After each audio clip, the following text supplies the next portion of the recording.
If you're new here, I recently hit Diamond 1 from Gold 3 in under 30 wins.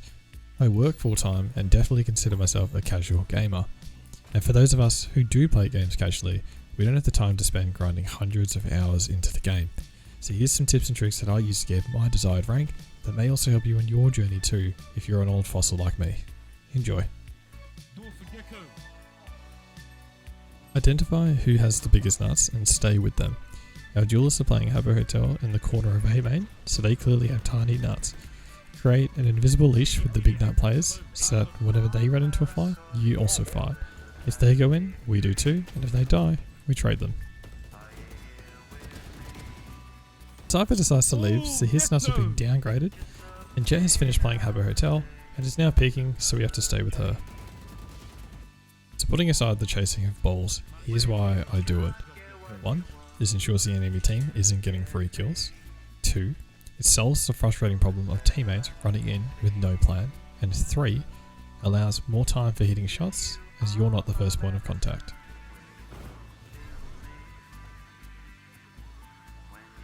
So tip number 2 is fake planting.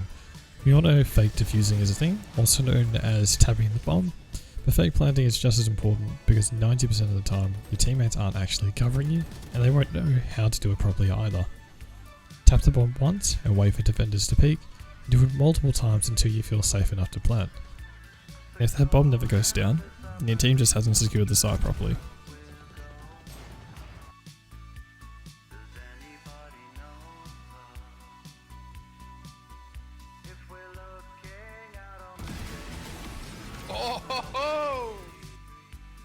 In this clip, I didn't plant the bomb at all, because it simply wasn't safe to do so, and yes, we could have rotated, but if you've ever solo queued, you know just as well as I do how hard it is to get your team to listen to a call. So protect yourself first and plant when you're ready. Look, I know those of you who are watching, you're probably old and slow like me, and peeking is already hard enough as it is because everyone's aim is just so much faster. The way to get around this is to hide behind cover, picture the map that you're about to peek into, aim roughly in the spot where enemies normally sit. In this picture I've laid 2 images on top of each other but reduced the transparency of one of them, and in my mind when I'm peeking I'm envisioning the wall not being there like it's transparent, and so the goal for us is to put our crosshair where the red lines are before we even leave the cover. This way our crosshair is already on the enemy when we peek them and leave the cover. And so the result of this X-ray style of peeking is that we have the fastest first shot because we're already pre-aiming at our enemies, and 2, we use our WASD keys to move and peek with our crosshair already hovering the spot where enemies are. 3, we create calm aim because we're not spooked by a surprise enemy, we're in fact ready for them.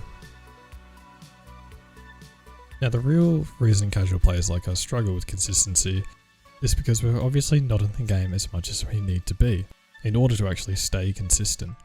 Take the Sova for example. He's got a wife, kids, probably works full time, and at the end of the day, just wants to hop on, play some games, chill out. Kids are down, wife is asleep, so... Ah, beautiful. It's time. Happy days. And so these tips are for the people, like many of us, who don't get to hop on every day, but still want to be somewhat consistent. Now where possible, make sure that your DPI is the same across all mice that you're using, whether it's at work, uni, or school, because if you keep swapping your sensitivity, it will reduce your muscle memory, which leads to inconsistency. Keeping a consistent posture is also super important. Your posture should be the same at all times if you can help it, and hopefully it's going to be ergonomical so that you're not slouching. If you want to know a good posture for consistent aiming, I'll leave a link to Street Gaming's video on how to find it out for yourself. Now if you can help it and afford it, make sure the peripherals are the same as well. At work I'm using the exact same mechanical keyboard and mouse that I use at home with the same DPI. So yes, I own 2 sets of identical keyboard and mice, and yes, I definitely have found myself swinging my whole arm at work as if I was flicking to heads. But I mean, what's more important, looking like a tier in your workplace or getting diamonds? You decide. And if you're a tradie, well you guys clock off at lunchtime anyway, so you can just play more games.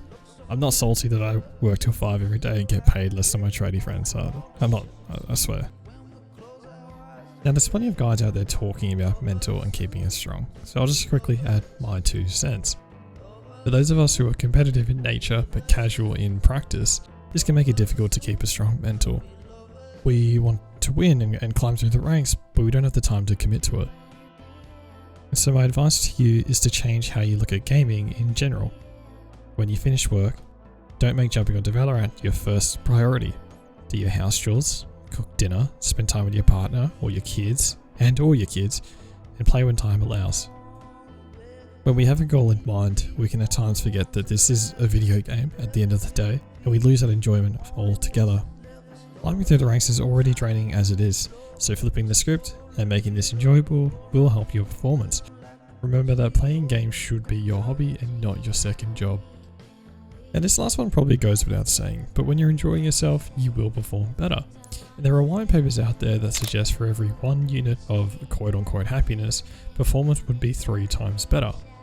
And whilst I understand that we're talking about a video game and not a workplace, the bottom line is that if you're happier and enjoying what you do, you'll perform better. So relax, enjoy the game, and don't overthink it. Now to close this out, I do need to mention that aim training is quite important. Because if you're ever having a bad day, you might find it's worth just giving aim training a shot, instead of queuing up and just hoping for the best. And if you want to know how to do it properly, I suggest checking out Kompeki and Royal G, who are both extremely good coaches and taught me many good habits. So thanks for watching, I hope these quick tips helped you, and if they did, please consider leaving a like and comment down below, as it helps me immensely. Thanks again, and I'll see you in the next one.